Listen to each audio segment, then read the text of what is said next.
Our next presenter, artist, is Sara deBeer. A Connecticut performing and teaching artist, Sara deBeer is affiliated with Storytellers in the Schools and is a trained facilitator for family read, book voyages, and literature for a lifetime. Sara has been a professional storyteller since 1978, using her wide repertoire of international folk tales.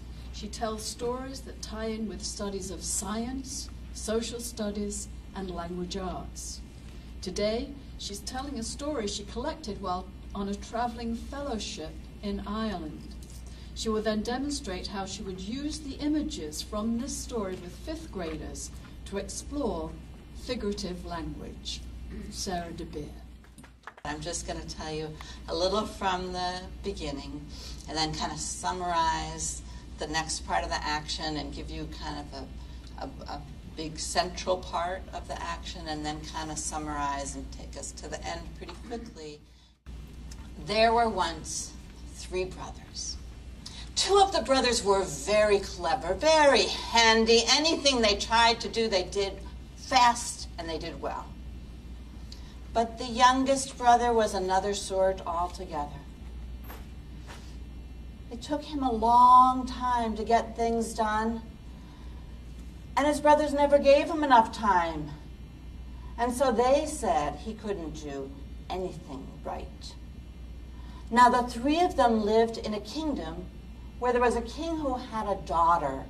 And this king said that the only person who could marry his daughter was someone who could build a boat that would sail on land exactly as if it were sailing on the ocean.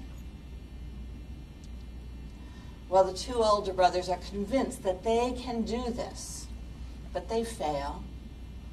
The 3rd brother goes out in the woods. He gets a big pile of wood. He knows he can't build this kind of a boat the same way that he would build another. And then, thanks to his honesty, there before him in the forest is a gleaming boat. The wood joined together so perfectly that you couldn't tell where one piece of wood ended and the next one started. He had in his hand a willow wand. In Ireland, they call those thin sticks that you would get from the willow tree a wand. And he took that willow wand and he climbed up into the boat and he gave it a tap to make it go. And he started traveling along as if he were sailing on the ocean instead of in the forest. And he was moving so fast that the trees were just a blur on either side of him. But then he realized, running beside him, keeping up with the pace of that boat, was a man. And he took another look at that man and he saw that man was running that fast on one leg. He had the other leg strapped up under his arm. And he stopped the boat. He said, "Who are you and what do you do?" "I'm Run-All," said the man. "I can run faster than the wind." "Well, come on in this boat," said the boy. "You might be of service to me." He started it up again, traveled along and traveled along. He saw a man with his ear flat down to the ground, and he was curious, so he stopped the boat. He said, "Who are you, and what do you do?" "Oh," said the man, "you don't have to shout. I'm Hear-All. I can hear any sound in the world. I was just listening to the sound of the grass growing." "Well, come on in this boat," said the boy. "You might be of service to me." There were some wonderful men in that story, weren't there? They all had certain powers. Today, I have decided we're going to spend a little time thinking about Hear-All. Can anybody tell me anything you remember about Hear-All? What do you remember about Hear-All? He could hear the grass. He could hear the grass grow. He could hear the grass growing. Yes, absolutely. Good listening. Yes. When the protagonist spoke to him, it hurt his ears. He said, "You're Okay. shouting." A normal tone of voice from the boy hurt his ears. If we don't want to think about really loud sounds, what kind of sounds do we want to think about? We have soft, and we have quiet, and we have whisper, and we have faint. Anything else? What? Subdued. Subdued. Okay.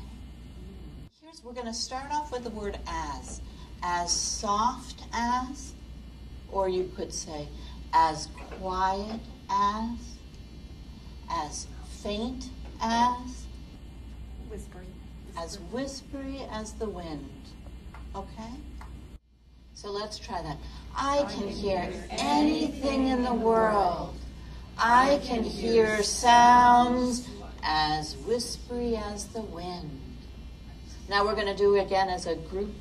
I can hear anything in the world.